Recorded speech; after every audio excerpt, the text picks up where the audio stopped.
Hi అండి, అందరికీ నమస్కారం. ఒక్కసారి వెంకటరెడ్డి గారి మాటలు వినండి, మనం దానిపైన రియాక్ట్ అవుదాం.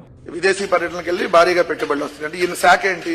విద్యాశాఖ కదా. విద్యాశాఖకు సంబంధించి విదేశాలు వెళ్ళి ఏం పెట్టుబడులు వచ్చినాయి? సో ఇక్కడ మనము వెంకటరెడ్డి గారి మాటలు గమనించాక మనకు రెండు విషయాలు క్లారిటీ వస్తాయి. ఏంటంటే, అయితే ఈయనకి విషయ పరిజ్ఞానం అనేది నిల్లై ఉండాలి. విషయ పరిజ్ఞానమే ఏమాత్రం లేకుండా వచ్చి ప్రెస్ మీట్ పెడుతూ ఉండాలి. లేదు అంటే అంతో ఇంతో తెలిసినా కూడా జనాన్ని మభ్యపెట్టడానికి, జనాన్ని మోసం చేయడానికి, ఈ వీళ్ళు ఏం చెప్పినా కూడా జనం నమ్ముతారులే అన్నట్లుగా అలాంటి ఒక ఆలోచనతో మాట్లాడుతూ ఉండాలి. ఏది ఏమైనా కూడా ఈయన ఏమంటున్నాడు అంటే, నారా లోకేష్ కేవలం విద్యాశాఖ మాత్రమే కదా, విద్యాశాఖకు సంబంధించి అక్కడికి వెళ్ళి ఏం పెట్టుబడులు తీసుకొస్తాడు, ఏం కంపెనీలు తీసుకొస్తాడు అనేది ఈయన చెప్తున్నటువంటి మాట. ఈయన తెలుసుకోవాల్సింది ఏంటి అంటే, నారా లోకేష్ గారు మొత్తంగా 4 బాధ్యతల్ని నిర్వహిస్తున్నారు ఇప్పుడు. అంటే 4 శాఖలు అనుకోండి. ఫస్ట్ వన్ వచ్చేసి హ్యూమన్ రిసోర్స్ డెవలప్మెంట్, హెచ్ఆర్డి.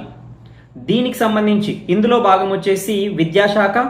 రెండవది వచ్చేసి నైపుణ్యాభివృద్ధి, అంటే స్కిల్ డెవలప్మెంట్ అంటాం కదా, స్కిల్స్ పెంచడం. అంటే మనం ఏదైనా రేపు జాబ్కి వెళ్ళాలన్నా కూడా ఈ కాలంలో కమ్యూనికేషన్ స్కిల్స్ దగ్గర నుంచి డిఫరెంట్ కైండ్స్ ఆఫ్ స్కిల్స్ అడుగుతూ ఉన్నాయి కంపెనీలు. కాబట్టి స్కిల్ డెవలప్మెంట్, అలాగే అంటే ప్రాథమిక విద్య దగ్గర నుంచి విద్యాశాఖ మొత్తం ఆయన చూసుకుంటారు. ఇది మొదటిది. రెండవది వచ్చేసి ఇన్ఫర్మేషన్ టెక్నాలజీ. ఇందులో భాగంగా ఆయన ఐటీ కంపెనీస్కి సంబంధించి ఇన్వెస్ట్మెంట్స్ తీసుకురావడం, అలాగే వాటితో పాటుగా స్టార్టప్స్, అంటే ఎవరైనా కొత్తగా కంపెనీలు పెడుతూ ఉంటే వాళ్ళని ఎంకరేజ్ చేయటము. తద్వారా అంటే ఫైనల్ గోల్ ఏంటి అంటే యువతకు ఉద్యోగాలు కల్పించడం. కొత్త కంపెనీలు తీసుకురావడం కావచ్చు, కొత్త కంపెనీలను ఎంకరేజ్ చేయడం కావచ్చు. స్టార్టప్స్, ఆల్రెడీ ఎస్టాబ్లిష్డ్ కంపెనీస్, ఇప్పుడు ఆల్రెడీ మనం చూస్తున్నాం. టీసీఎస్ కావచ్చు, ఇన్ఫోసిస్ కావచ్చు, గూగుల్ కావచ్చు, ఇవన్నీ కూడా వైజాగ్కి పెట్టుబడులు ఎలా వచ్చాయి అనే విషయం. సో ఆ విధంగా యువతకి ఉద్యోగాలు కల్పించడం. మూడవది వచ్చేసి ఎలక్ట్రానిక్స్ అండ్ కమ్యూనికేషన్. దీని ద్వారా ఎలక్ట్రానిక్స్ విభాగంలో, అంటే ఎలక్ట్రానిక్స్ మ్యానుఫ్యాక్చరింగ్ తయారు చేసే కంపెనీలు ఏవైతే ఉంటాయో వాటిని ఇక్కడ ఎస్టాబ్లిష్ చేయడం కోసం ఇన్వెస్ట్మెంట్స్ తీసుకురావడం, దాని ద్వారా జాబ్స్ జనరేట్ చేయడం. అలాగే ఇందులోనే భాగంగా సెమీ కండక్టర్ విభాగం, ఇది మోస్ట్ ఇంపార్టెంట్. ఫ్యూచర్ అదే, అంటే ఇండియా ప్రస్తుతం బాగా టార్గెట్ చేస్తూ ఉన్నది ఫ్యూచర్ కోసం సెమీ కండక్టర్ విభాగం. సో సెమీ కండక్టర్ విభాగంలో పెట్టుబడులను తీసుకురావడం కూడా ఎలక్ట్రానిక్స్ అండ్ కమ్యూనికేషన్ శాఖలో భాగం. తరువాత ఆర్టీజీఎస్, ఇది మోస్ట్ ఇంపార్టెంట్ మనకి.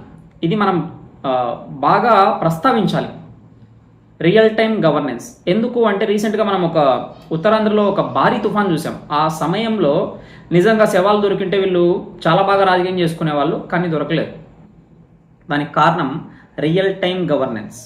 అంటే ఒక చోట కూర్చుని మొత్తం పరిస్థితిని, ఒక కంట్రోల్ రూమ్లో కూర్చుని మొత్తం పరిస్థితిని, ఎక్కడ ఏం జరుగుతూ ఉంది, ఎక్కడ ఏం అవసరం ఉంది, విద్యుత్ని పునరుద్ధరించడం కావచ్చు, లేదంటే నీటి సప్లై కావచ్చు, ఫుడ్ సప్లై కావచ్చు, అత్యంత ప్రమాదకరమైనటువంటి ప్రదేశాలు ఏమున్నాయి అనేసి వాళ్ళని అలర్ట్ చేయడం కావచ్చు. ఎప్పటికప్పుడు అంటే ఎక్కువ ప్రమాదం ఉన్నటువంటి ప్రాంతాల నుంచి వాళ్ళని సురక్షిత ప్రాంతాలకు తరలించడం కావచ్చు.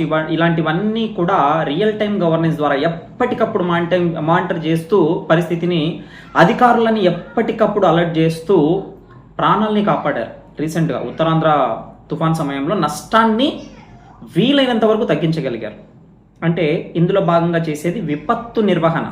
విపత్తు అంటే మళ్ళీ వీళ్ళకి ఎక్స్ప్లెయిన్ చేయాలేమో, అంటే తుఫాన్ కావచ్చు, భూకంపం కావచ్చు, ఏదైనా సరే పెను విపత్తుల సమయంలో దాన్ని వీలైనంత వరకు నష్ట నివారణ, ప్రాణ నష్టం కావచ్చు, ఆస్తి నష్టం కావచ్చు, ఏదైనా కావచ్చు, నష్టాన్ని వీలైనంత వరకు నివారించగలగటం ఆర్టీజీఎస్. సో ఈ ఆర్టీజీఎస్ విభాగాన్ని కూడా నారా లోకేష్ గారే హ్యాండిల్ చేస్తూ ఉన్నారు. ఇలా 4 శాఖల్ని, 4 బాధ్యతల్ని ఆయన ఇప్పుడు చూసుకుంటూ ఉంటే, కేవలం విద్యాశాఖ మాత్రమే అంటూ విద్యాశాఖలో పనిచేసే వ్యక్తికి అక్కడికేం పని, విద్యాశాఖకు సంబంధించి ఏం కంపెనీలు తీసుకొచ్చారు అంటూ ప్రజల్ని మభ్యపెట్టడం కోసం ప్రయత్నిస్తున్నారు. అంటే ఇద్దరు వీళ్ళు మూర్ఖులన్నా అయి ఉండాలి, లేదంటే ప్రజల్ని వీళ్ళు మూర్ఖులు అని అనుకుంటూ ఉండాలి. రెండింటిలో ఏదో ఒకటి ఉండొచ్చు. ఏదేమైనా కూడా ప్రజలకి ఎప్పటికప్పుడు నిజాలు తెలియచేయడం బాధ్యతగా తీసుకొని నేను ఈ ఛానల్ ద్వారా తెలియజేస్తూ ఉన్నాను.